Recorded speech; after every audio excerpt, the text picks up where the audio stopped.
Welcome to Digital Garden State, a podcast by the New Jersey Health Information Management Systems Society.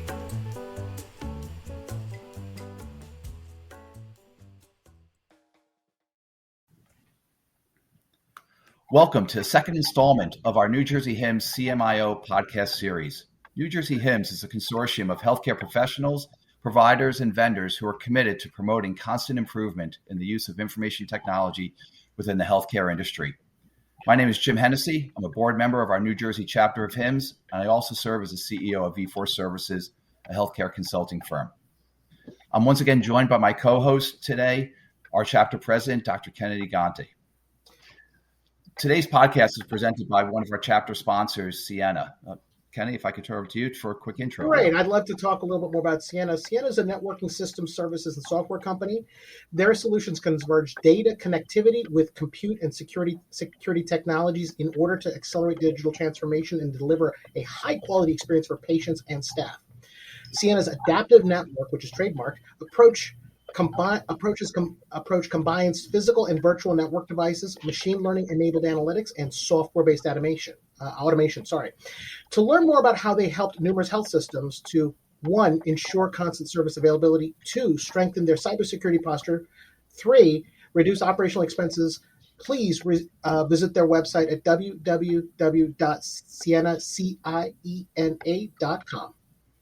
Excellent. Thank you, Kennedy. And getting right into it, today we're fortunate to be joined once again by two regional CMIOs with us to get their experiences from their organizations. We're joined by Dr. Beth Kushner, who's the CMIO at St. Joseph's Health in Paterson, New Jersey. And we're also joined by Dr. Snehal Gandhi, who serves as the Vice President of Informatics at Cooper Health in Camden, New Jersey. Thank you both for joining us both today. Well, let's jump right into it. So today we're going to continue with the conversation that we started on our last podcast, just understanding what digital transformation means within all the organizations within New Jersey and how it varies within each of them. So to get started, Dr. Kushner, I'll start with you. Can you share some background on St. Joseph's Health and their current use of information technology? Sure. So St. Joseph's Health is a rather small but important healthcare system for Passaic County, New Jersey. We're the safety net hospital for the area, which means we have all comers for the area, and we don't have a lot of support system necessarily from other hospital systems. We currently use Cerner. We are a trauma center. We do cardiac cath, neuro, peds, oncology, and soon we're going to be opening up a very large ambulatory campus as well. Excellent. Thank you, Dr. Kushner. And to get Dr. Gandhi into it, Dr. Gandhi, can you give us a little background on Cooper and what's going on there? Absolutely. So Cooper, located in Camden, New Jersey, right across from Philadelphia, we're a 663-bed tertiary care hospital.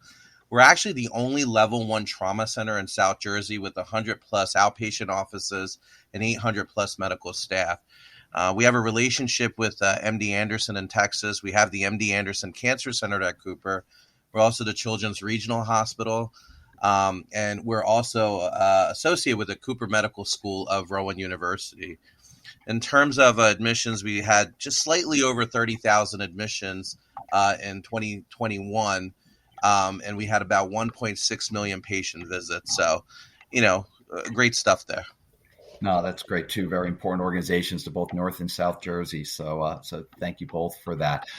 Jumping into the theme of today's conversation in terms of digital transformation, I know it means a lot to different organizations, but can I ask each of you just to kind of speak to what that means within your organization? Is it something that's being discussed? Is it something that's defined and organized, structured? Maybe just spend a little bit of time kicking us off in what DTO means to your organizations. And Dr. Kushner, I'll start with you. Sure. So for over the past 5 to 7 years, St. Joseph's has really been emphasizing and putting a lot of time and effort towards digital transformation. We went from having a best of breed, different computer systems to consolidating into one computer system. And now we're trying to make our end users get the benefits of having one EHR. We're trying to make the end user experience, our patients, an easier, better, more seamless experience throughout the different parts of our healthcare system. So while we're in the process of building it, we also need to make sure that we meet our patients on their level. Throughout our healthcare system, we serve lots of patients who English is not their first language. Socioeconomic status may not be the highest, so it can't all be run off of a smartphone. We have to meet each end user where they need to be met in order to give them the best and highest quality care that they need in their terms. Let me just stay with you on that for a second, and then continue on. But in terms of that piece of recognizing the different status of the communities that you serve on there, what are some of the examples of how you approach technology differently for that patient experience and patient engagement? Sure. So, for instance, while we would love to have everything go through our patient portal, our patients may not necessarily have access to a smartphone or a computer on a regular basis. So to have a telehealth visit that's only directed through a computer may not work for that patient. They may not have stable housing or stable internet source. And so that can't be the only way that we provide the highest quality care.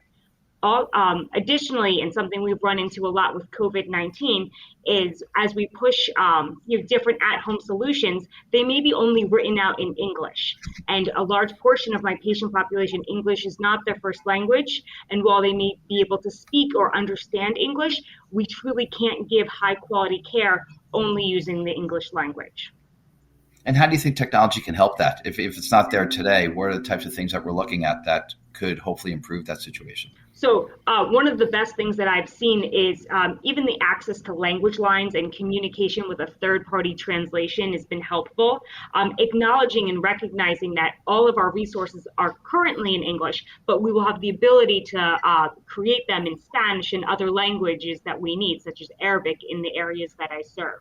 There's other portions of my population, such as my patients from Bangladesh, where there's not a lot of the words that we necessarily want to use for technology that's been created in the language. And so we have to be mindful in when we deliver and we try to explain care through the use of technology that we're explaining it in a simple way. And I think that through technology, we're able to reach more people. We're able to reach consistently.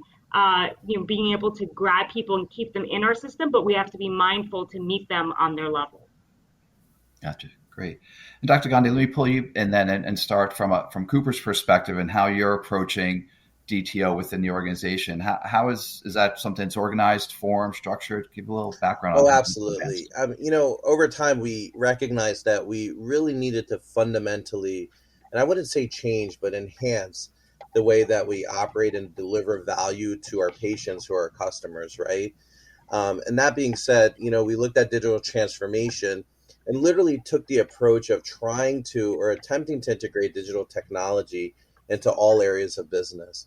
So one of the things that we did was, we approached our senior leadership and, we did an assessment of the landscape in the sense that, what are other institutions doing? What are outfits like Amazon and CVS doing, right?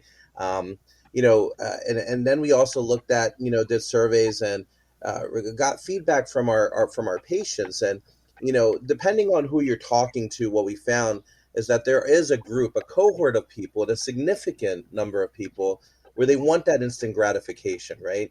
The instant gratification in the sense that, you can log into Amazon, for instance, at 2 a.m. and you can order an HDMI cable to be delivered between 10 a.m. and 12 p.m. for literally, nothing, right? Like if you have Prime or whatever. And, that's what people want, right? That's what they want to see. They want to be able to have it their way when they want it, correct? So that's what we were looking at is how do we already have Epic. We have Epic Enterprise, and years ago, we went with the stance that we were going to use a single EHR. So we already crossed that bridge, basically. So now how do we leverage our EHR and, open it up sort of omni-channel just everywhere, right? Like, patient portals, patient channels, online booking, right? Booking through phone where you have voice recognition and everything like that. So, and that's what we embarked on, is to create that strategy. And the strategy consists of our digital transformation strategy, where we took some of the areas where we talked about where we're looking at virtual care, for instance, right? How do we deliver virtualized care? And then if that virtual care turns into a physical visit, so be it. How do we improve the ambulatory experience not just for our patients, but for everybody, right? Our clinicians and everybody. And then how do we improve access in the sense that how do we reduce the lag between when a patient decides that they want to come see a Cooper physician or provider for that matter, how quickly can we get them through the door? And that's what we're currently working on. A lot of areas to explore on there, but Kenny, let me turn to you if you had a question, if you want to. Yeah, and Dr. Kushner made an excellent point on addressing the needs of the population. One of the things that I'm aware, and for the purposes for our audience, for disclosure, is I do work for Cooper as well. So one of the things I've been amazed at, Dr. Gandhi, is that of our attention to vulnerable populations, especially putting technologies like voice into language translation.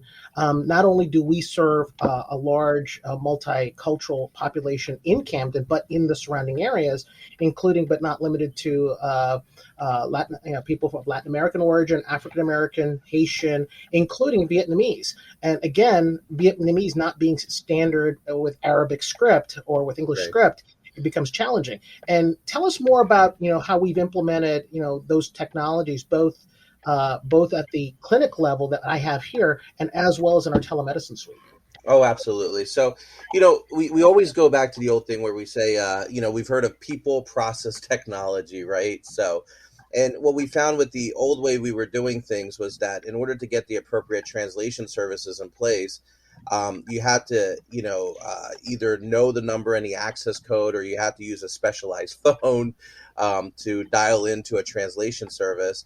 And we're in a day and age where people have moved from just audio only to both video and audio, right? And, for us, it was like, we had limited capabilities in the recent past. We had limited ability to do video and audio. And what we found is that the patients really loved having the combination of video and audio, one.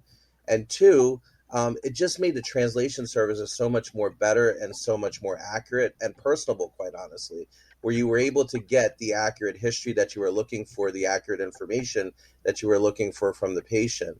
So in terms of moving, it was basically a no-brainer for us in the sense that, hey, here's a company that offers both audio and video. You can use it on iPad or whatever form factor, right? You can dial them up and you can actually do the translation services, having both available to you. And the reception has been fantastic. Not only that, we made it very easy to use in the sense that it's an app. You just launch the app, put in whatever department you're dialing in from, basically, and then you have a live person on the other end. And then the patient can see that person, you can see that person, right? And you just it just totally enhances the experience. The minute we rolled it out, we found that, and you can put it on the smartphone, whatever. So we went from, having to memorize access codes and PIN codes and having specialized devices to having this technology is pervasive throughout the institution. So adoption was great. And what we found is as soon as we rolled it out on our pilot unit, the demand was like, hey, can we roll it out in the rest of the organization? Like, we've heard great things about it. So people were very willing to adopt this technology. So it's been a great success overall. Oh, that's tremendous. And then I want to pick up on one thing, Dr. Kushner, going back in terms of the that patient experience. And Dr. Gandhi was talking about that Amazon CVS, when you want it, not necessarily wanting to have to interact with people, but being able to do things on demand. Has that translated into how you're looking at new things? I know that you've mentioned before building out the new ambulatory center. Have some of those concepts factored into the design of how that's being built out? Absolutely. Whenever I meet anyone new, I am a self-proclaimed millennial. Don't call me, send me a text. But also with my generation is I don't want to speak to somebody when creating an appointment. And one of the largest focuses that we're making is our digital front door. When you go to look for a St. Joseph's Health physician, how are you finding me? Where are you finding me at? And how easy is it for you to book an appointment with me? Not only that, but once you book an appointment, can you do your paperwork beforehand? Can you take a picture of your insurance card? Can I run your insurance beforehand? So it's a seamless experience from the moment you decide you need to see a physician until the moment you get in to see me or a telehealth visit. And that focus takes a lot of attention to detail. It takes a lot of customization because providers have very interesting schedules, interesting wishes, but also it takes meeting the public having to do with the back end of business, of medicine. And it's not always so easy as I want to see a doctor, I get to. There's a lot of in-between steps that as the end user, they don't really want to know about, and for the hospital needs to be done beforehand in order to make it a relationship that's going to end up working. So our digital front door is extremely important to our new ambulatory campus. A lot of time, dedication, centralized scheduling, the ease of use, quick, easy fashion to understand how to book things, and a clean way to present a product, which is healthcare, to the end user. Oh, that's great. No, thanks. And Dr. Gandhi, if any similar types of experiences there as far as changing that early stage patient experience? Yeah, definitely. Just like Dr. Kushner said, we have the digital front door. We're trying to make available. We have online scheduling available. We have direct scheduling available. We want to make that pervasive throughout the organization. Again, trying to, offer as many modalities as possible where people can gain easy access into the health system instead of having to navigate, phone trees and other things and, access centers and other stuff. For us, it just doesn't even stop there. Kennedy, Dr. Ganti mentioned, voice as one of our translation enhancement, service enhancements that we established. We're also looking at other things, and we've actually implemented what's called a Nuance DAX, which is our Dragon Ambient Experience technology platform. So, and we've partnered with Nuance on this, and it's a fantastic experience. Imagine the current setup, which is very common, where you're going to see your physician or your APP, for instance, for your visit, and they're literally keyboard warriors and screen warriors, where they're not looking at you and they're not facing you, but more often than not, they have their backs turned to you, right? And so the patient is literally talking to your back, and you're talking to the computer via your fingers because you're typing away. And even with like PowerMic Mobile and other things, right, that we have, sure, you have to pick up the microphone after the visit, and it takes time to, dictate that note, for instance. And, some outfits have used scribes, and some hospital systems have used scribes, and we've used scribes too, quite honestly, but they can be an expensive endeavor, quite honestly. And so we've partnered with Nuance. And what Dragon Ambient Experiences is that it's a technology platform, it's cloud-based, which uses AI. And you can have a piece of hardware that is mounted in the actual exam room, or you can use your smartphone with an app downloaded to it. And you walk in and, you start recording. There's a consent process and everything. But the gist of it is that you can start recording, and you can actually have a natural, free-flowing conversation with that patient about what brings them in today. The only thing you have to remember to do is basically, talk out loud and, talk out loud about the HPI, the physical exam, the assessment plan. You have to verbalize everything, basically, right?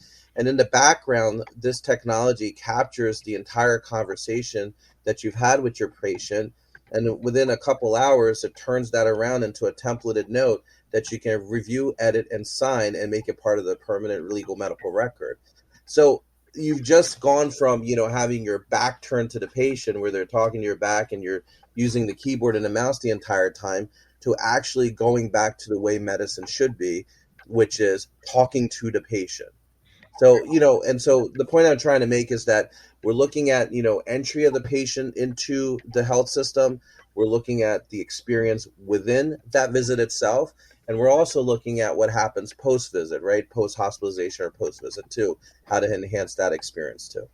That sounds, you talk about transformation. That's truly transformational to change that whole care experience, knowing that, a lot of the EHRs and those experiences developed because we all wanted and needed discrete data in those fields, so it had you typing away at it. But if that technology gets to a point that it can listen and put it into that format for you, that's a game changer. We've had great success with it. We've used it in some of our surgical specialties like orthopedics. We've used it in primary care. We just recently brought neurology to our Neurological Institute. And, we have people knocking on our door now saying, hey, when can I go next? I always say that doctors are not resistant to technology. Doctors are resistant to wrongly implemented technology, right?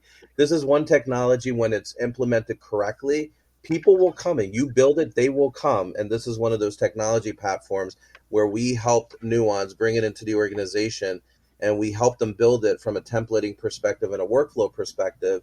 And it's working so well that the people are coming. The other specialties want, and they want it now. So that's great. Dr. Kushner, I know anything to add? Yeah. So we piloted, I think, a similar product. It did not get well received, which is interesting. And now that I'm hearing this, perhaps so twofold, perhaps it wasn't implemented the best, which is always a possibility. Or maybe I'm going to try with another group of physicians. I always like to try things out on myself first, but I work in the ER, and there's no way on earth I want anything recording any ambient noise in the emergency department. So we definitely, I didn't get to personally try it, but my first group of physicians that did try an ambient AI technology said that there was a decent amount of errors, there was a lot of issues, and the patients felt weird about somebody listening, which I thought was a very interesting spin on things. I think as we kind of clean up technology, we get a little bit closer and we can show the benefit to the providers, especially to be able to have that dynamic conversation versus click, click, click. And I will say that when we designed our new campus, our ambulatory campus, the way that we built the rooms was not so the computer was, your back would be to the patient. We specifically designed it in a way that even if you are going to carry your laptop with you, your screen will be up on like the wall and you're facing your patient, which I think is an extremely important part of your provider visit. So maybe, I like that you guys have had great success because in theory, it sounds amazing. So I'm gonna follow that up. So now that you're building, because we've had a similar experience, we built a new ambulatory super center, very similar, a couple of years ago, and it was actually medical informatics that was one of the first teams invited to do the workspace analysis and everything like that. Has your team been brought in to look at those kind of human factors in the new ambulatory center? And then, if so, how does that lend itself to extending digital technologies into that space? So I would say that the creation of this ambulatory site has been fragmented by a couple things, COVID being the biggest one. So there's a lot of progress, COVID.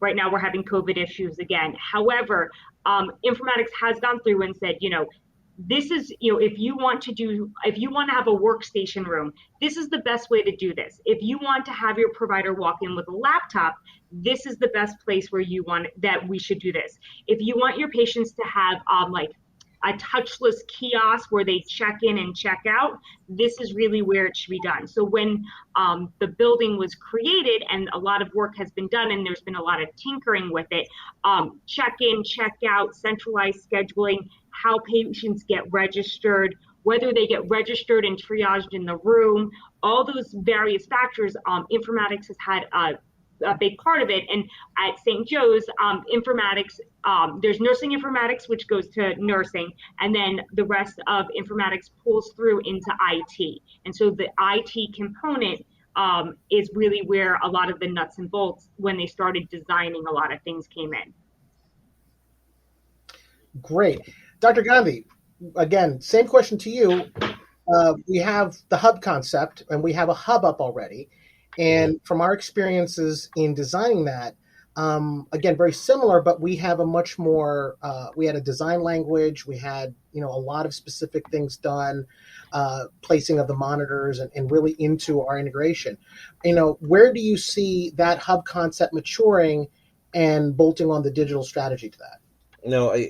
That's a great question. So, we were instrumental, as you know, Dr. Ganti, right? Mm-hmm. With when the Cherry Hill Multi-Specialty Center opened up, one of the first things that we did was we went out there and, as they were building out the exam rooms, we made very clear to them how the equipment should be placed, where the monitor, was there going to be a second monitor up on the wall, where the keyboard, where the computer should be placed, to the point that we got down to the nitty gritty of pull away table that houses a wireless keyboard and mouse. And we did receive a lot of, pushback on the keyboard and the mouse saying the batteries are going to die in 2 months and it's going to be impossible to change the batteries through all the exam rooms and everything, and I said, I'm sure there's keyboards and, things out there that, the batteries can last more than a year. Maybe we just have to spend a couple extra dollars or something. Well, lo and behold, we found them and they haven't died and they're lasting quite a while. And it's not the disaster that everybody thought it would be.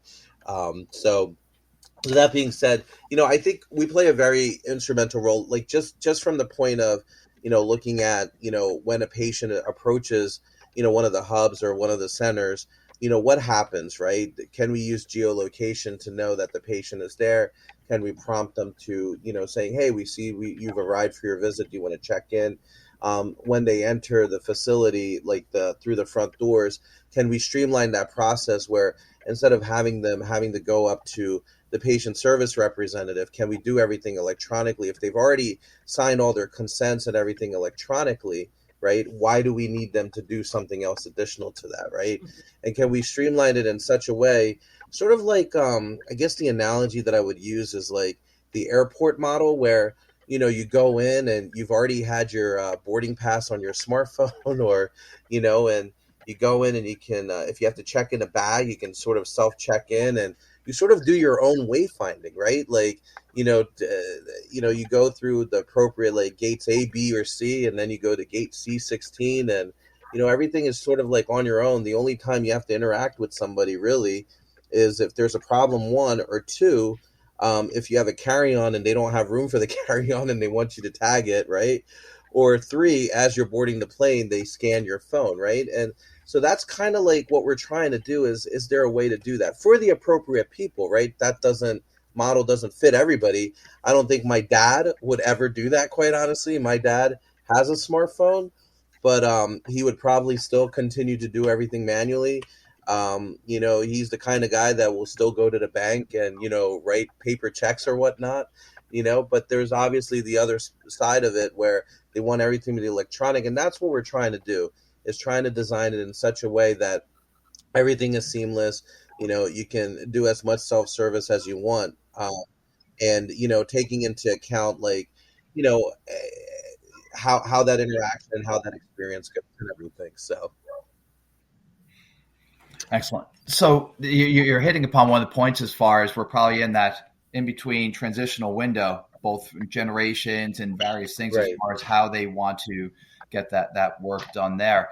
And a lot of it's probably being driven by organizational leadership in terms of being supportive of that. It sounds like you have a lot of support at Cooper from a leadership perspective to enable Informatics and others to drive those changes. Can you speak a bit about the support from a leadership perspective? Definitely. So we're a Lean Six Sigma organization where we totally believe in eliminating waste, eliminating extra steps, reducing defects, and our co-CEOs truly believe in this stuff, right? They see what's happening out in the marketplace, they see what's happening at other hospitals, and they really want to make sure that we provide the best care for our patients, right, and their families, and that we provide the best place to work for all of our staff that work there, including our clinicians or providers. And so we have support from the top level. If there's somebody else that's doing it better than us, then why would we not talk to those people and try to figure out how to bring it within our organization? So we're constantly searching and seeking, right? We're talking to other organizations. We're browsing the web, right? We're looking at different vendors and other things. We're constantly trying to see if there is a way to do things better. We should really take a hard look and figure out how to do those things. And that's one of their primary goals, quite honestly, is to make that, enhance that experience so that it is the best experience that a person would have. No, that's great. And I think indicative of your willingness to be on a conversation like this where we're trying to share with others the experiences. So thank you for that. Dr. Kushner, from an organizational leadership and driving those types of transformational changes, how is it operating there from a St. Joe's perspective? I think there's a lot of focus, there's a lot of support, there's a lot of interest in bringing a great product to our patients. And the other thing that we unfortunately won't have time to talk about today is making sure that we have a good experience for our providers, for our nurses. At the end of the visit, you as a provider don't feel worn down and exhausted because you're trying to type. You want to see your patient. And most of us who are physicians, we went into medicine because we like the human experience. And so we want to make sure that our digital, the solutions that we use maintain that I am still talking to a human at the end of the day. And the patient feels that they've seen a provider in a humanistic way. And so our leadership very much wants to maintain that this is a humanistic process. There's a lot of support in trying new things. And if something doesn't work, we'll pivot, we'll redirect, we'll try something new. And just like you guys gave the suggestion, maybe for ambient AI, maybe it won't work for some providers, but maybe for others, there's always a willingness to reroute and look at something in a different light, and maybe we'll be able to figure out the best way to use something. Excellent. And Kenny, let me turn to you as we look at our time and get ready to kind of wrap any topics you'd like to hit upon. Thank you. I appreciate it. I'm going to conclude on one final question from me. First, for Dr. Kushner, is digital transformation is excellent, and sometimes you find yourself in emergency situations or in the situations with the COVID-19 pandemic of having to transform on the fly, such as the demands have been on healthcare systems from everything from COVID testing to treatment and whatnot. How have you in St. Joe's up in Patterson, how have you been able to make those resources, how have you been able to turn that around and offer those to your patients to maybe reduce the stress on your inpatient services and your ED, from minimizing the impact of COVID if you can? Sure. So we went from having no telehealth visits to lots of telehealth visits in 12 hours. I'm pretty sure it happened, last, in March 2020. And so really allowing our providers to use whatever platform is easiest, and of course in a safe HIPAA way, to be able to connect with our providers, with their patients. The other thing that I think is a fantastic thing, and I'm using it currently in the emergency department as we're back to a level 5 where there are no visitors, but if your loved one comes in and they're 82 and they're in a car accident, you want to know if your loved one's okay, is to be able to use face-to-face, FaceTime or other video connection to be able to sit down with your patient, your patient's family, and the provider all in one area to be able to talk to your patient and to be able to talk to the family members. I think that helps with communication. I think that helps with expectations. And I think the willingness to be able to try different things, and just being a nimble and agile organization, where if you see something that works, everyone FaceTimes with their loved ones, let's bring this into what we do here in the hospital, and to sort of look outside of what we would usually look at, and bring it in. And so I think that's been really helpful. Great. Dr. Gandhi, I could talk about some of the things that I know we've done, everything from telemedicine to actually supporting a vaccine center, but I would defer to you because you know more about it than I. I don't know about that. We've done, and Dr. Kushner, you certainly we thought we were the record holders because we turned around a telemedicine from having nothing to having something within Kennedy, like 48 hours or something. So kudos to you guys. Competition. Yeah. So 12 hours, that's fantastic. No, but very similar experience where, we recognize the need to, to have virtualized visits, not just in the outpatient setting, but also in the inpatient, because we really didn't know about COVID-19, back when we first saw it. Like, people didn't know about it. They were scared, other things. And, we were trying to, do as much as possible. And so we had telemedicine. We used off the shelf technology, whatever we could, right?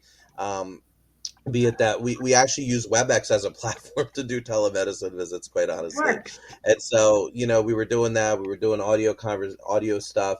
And to have that interaction with the patient, with their families, we deployed iPads, and, we were setting up FaceTime and other things. We downloaded apps called Baby Monitor that's available for smartphones from the Apple Store. We deployed some old phones, and that's how we were having allowing people to converse with each other, families, and other things. So just a lot of that.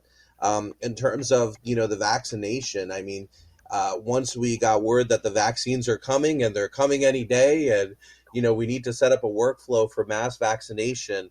We converted our conference center into a mass vaccination site. And so getting all the technology, right, where we sent that announcement, hey, you can sign up through our Epic patient portal for your vaccine. You can pick the dates and times. And we did something a little bit unique. Instead of just having them sign up for their first dose, we actually had them sign up for both doses, because we're really fearful that people would come and get their first dose but not necessarily remember to come and get their second dose. So we created what's called a round trip ticket. We did that. We helped Camden County set up their vaccination site and stand up their vaccination site in conjunction with Jefferson at Blackwood. So just a lot of effort around it, using technology and leveraging, again, our informatics folks and our black belts to streamline those workflows so that we could create that seamless experience while vaccinating and, providing care for as many patients as possible. That's fantastic. And it certainly has been amazing over the past 2 years to watch how the pandemic and the crisis, and just watching the reaction and the innovation and creativity that I think got accelerated at paces that we never would have thought. You never want to look at the silver lining of something like this pandemic, but certainly technology has advanced within healthcare as a result of necessity over these past 2 years. We, as we dreamed up this podcast idea, we knew that we could go on and talk forever with folks like yourselves. But we're gonna wrap up today, and thank you both for joining us for this current podcast, and thank everyone who's listening to this on behalf of the New Jersey HIMSS chapter. Myself, Kennedy. We want to thank you for listening, and much, yes. Look out for our next one, hopefully in February. So thank you, and have a good day. Thank you. Thank you.